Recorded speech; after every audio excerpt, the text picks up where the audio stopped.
Healthy Workplace City nasungkit ng Baguio City sa pinakahuling parangal na iginawad ng National Certified Healthy Workplace Award sa taong 2026. Tunghayan ng report ni Catherine Landicho.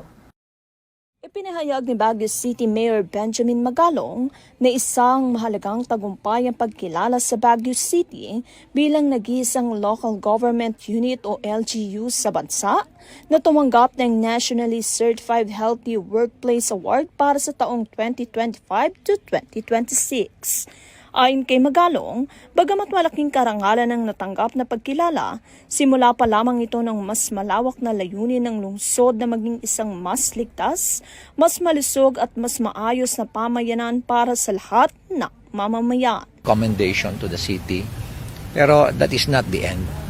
It is actually just a start of a journey to make our city a healthy place. Kaya nga, kasama yan sa vision natin, yung livability aspect of that. Kaya kita mo yung vision natin is livable, inclusive, and creative city. And pinaka-challenging dyan is yung livability because it encompasses a lot of things, di ba? Maraming parameters, maraming metrics na kailangan mong i-achieve. Kasi nga, it should be something measurable. Binigyan diin ng alkalde na magsisilbing inspirasyon ng naturang pagkilala upang higit pang pag-igtingin ng pamahalang lungsod ng mga programang nagtaguyod ng kalusugan, kapakanan ng mga manggagawa at pangkalahatang kalidad ng pamumuhay sa Baguio City. Para sa RTV News, Catherine Landicho, sumasaludo sa bawat Pilipino.